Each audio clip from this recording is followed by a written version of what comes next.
Right form of ভার্বের shortcut কৌশল 4, two be verb related. তোমরা দ্রুত কমেন্ট করে জানিয়ে দাও টু বি ভার্ব কোনগুলা। রাইট, টু বি ভার্ব হচ্ছে আমাদের এম, ইজ, আর এবং কি ওয়াজ, ওয়ার। ওকে, টু বি ভার্বের গঠন হচ্ছে 3টি। চলো আমরা প্রথম গঠনটা দেখে নিই। এখানে বলা হচ্ছে টু বি ভার্বের পরে V3 বসে যদি ইনডিফিনিটের পেসিভ হয়। ইনডিফিনিটের পেসিভ বলতে কি বোঝায়? এটা হতে পারে প্রেজেন্টের ইনডিফিনিট অথবা পাস্টের ইনডিফিনিট। যদি প্রেজেন্টের ইনডিফিনিট হয় তাহলে এম, ইজ, আর যদি পাস্টের ইনডিফিনিট হয় তাহলে হচ্ছে ওয়াজ, ওয়ার। আমরা একটা উদাহরণ খেয়াল করি। এখানে হচ্ছে the internet is use for communication by people. তার মানে মানুষেরা যোগাযোগের জন্য ইন্টারনেট ব্যবহার করে। তাহলে এখানে আমাদের সাবজেক্ট কোনটা? সাবজেক্ট হচ্ছে ইন্টারনেট, ভার্ব কোনটা? ইউজ, মানে ব্যবহার করা। আচ্ছা, ব্যবহার করার কাজটা করে কে? সাবজেক্ট মানে ইন্টারনেট কি ব্যবহার করার কাজটা করে? না, কি করে? মানুষে করে। তার মানে সাবজেক্ট যেহেতু আমাদের ভার্বটা মানে কাজটি করতে পারে না, তার মানে আমাদের বাক্যটা কি আছে? পেসিভে আছে। এবং যেহেতু আমাদের এখানে ইজ আছে বি ভার্ব, তাহলে পেসিভের ক্ষেত্রে এম ইজারের পরে কি বসাবো? ভার্বের ভিতরে বসাবো। তাহলে এখানে আমাদের ভার্ব হচ্ছে ইউজ, তাহলে ইউজের ভিতরে কি? ইউজড। তাহলে ইউজড হচ্ছে আমাদের সঠিক উত্তর। বিং ইউজড কখন হবে তোমরা একটু পরে বুঝতে পারবা। ওকে, এবার চলো আমরা হচ্ছে দ্বিতীয় গঠনটা দেখে নিই।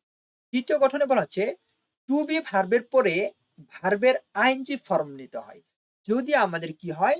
কন্টিনিউয়াসের অ্যাক্টিভ হয়। বাট সেম কথা, যদি অ্যামিজার হয় তাহলে হচ্ছে প্রেজেন্ট কন্টিনিউয়াস, আর যদি ওয়াজ ওয়ার হয় তাহলে হচ্ছে পাস্ট কন্টিনিউয়াস। এবার চলো আমরা হচ্ছে উদাহরণটা দেখি। এখানে বলা হচ্ছে the chef the chef is prepare delicious dishes. খেয়াল করো, শেফ সুস্বাদু পদ তৈরি করেছে। এখানে সাবজেক্টকে শেফ মানে যে খাবার তৈরি করে, আর প্রিপেয়ার মানে কি? প্রস্তুত করা। আচ্ছা, এবার বলো তো প্রিপেয়ার করে কি? শেফ নিজেই করে। দেখো তো ভার্বের কাজটি সে নিজেই করতে পারে কিনা? সাবজেক্ট রাইট, করতে পারে। যেহেতু করতে পারে তার মানে আমাদের বাক্যটা কোন গঠনে আছে? অ্যাক্টিভের গঠনে আছে। এবার অ্যাক্টিভের গঠনে থাকার কারণে এখানে দেখো তো অ্যামিজার বি ভার্ব আছে। তাহলে অ্যাক্টিভের গঠনে থাকলে অ্যামিজার মানে বি ভার্বের পরে আমরা কোন ফর্ম বসাবো? ভার্বের আইএনজি ফর্ম বসাবো। তাহলে প্রিপেয়ারের ভার্বের আইএনজি কি? প্রিপেয়ারিং। ওকে, এবার চলো হচ্ছে আমরা 3 নম্বর গঠনটা দেখি। 3 নম্বর গঠনে বলা হচ্ছে টু বি ভার্বের পরে বিং প্লাস V3 বসাতে হয় যদি আমাদের বাক্যটা কন্টিনিউয়াসের পেসিভ হয়। ওকে, এবার চলো আমরা হচ্ছে একটা উদাহরণ খেয়াল করি। এখানে বলা হচ্ছে the camera was bye bye the customer. ক্যামেরাটি কাস্টমারের দ্বারা বা গ্রাহকের দ্বারা কেনা হচ্ছিল। আচ্ছা, এখানে সাবজেক্ট কোনটা? ক্যামেরা। বাই কোনটা? বাই হচ্ছে আমাদের ভার্ব। আচ্ছা বলো তো, ক্রয় কি ক্যামেরা করে নাকি মানুষে করে? ক্রয় হচ্ছে মানুষে করে। তার মানে এখানে যে ক্যামেরা সাবজেক্ট আছে, সাবজেক্ট কিন্তু ক্রয় করার কাজটি করতে পারে না। যেহেতু সাবজেক্ট কাজটি করতে পারে না, তার মানে আমাদের বাক্যটা কোন গঠনে আছে? বাক্যটা হচ্ছে আমাদের পেসিভের গঠনে আছে। এখন পেসিভ গঠনে থাকার কারণে এখানে যদি আমাদের ওয়াজ হচ্ছে বিভার, তাহলে আমরা বিভার্বের পরে পেসিভের গঠনে 2টা গঠন পাই।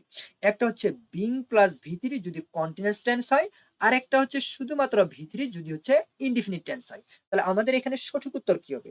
সঠিক উত্তর হচ্ছে আমরা কন্টিনিউয়াসের গঠনে করলে বিং প্লাস বোথ, বাই এর ভিতরে হচ্ছে বোথ বসাইতে পারি, অথবা তোমরা চাইলে হচ্ছে বসাইতে পারো হচ্ছে বোথ, BOUGST। এবার প্রশ্ন হচ্ছে যে আমরা বিং বোথ বসাবো নাকি বোথ কোনটাকে বসাবো? তুমি চাইলে বিং বোথ বসাইতে পারো, আবার চাইলে হচ্ছে বোথ বসাইতে পারো। তবে তোমাদের HSC লেভেল পর্যন্ত হচ্ছে রাইট ফর্ম অফ ভার্ব গুলো সাধারণত হচ্ছে ইনডিফিনিট টেন্স দিয়ে হচ্ছে সাধারণত থাকে। তাই তোমরা হচ্ছে বিং বোথ না বসিয়ে বোথটাকে বসাইতে পারো। আশা করি এই জিনিসটা তোমাদের কাছে ক্লিয়ার। এবার তোমরা নিজেরা একটু টেস্ট দিয়ে দাও। এখানে হচ্ছে a new website is being design by the students for the project. এই বাক্যটিতে সঠিক ফর্ম কি হবে তোমরা দ্রুত হচ্ছে কমেন্ট করে জানিয়ে দাও।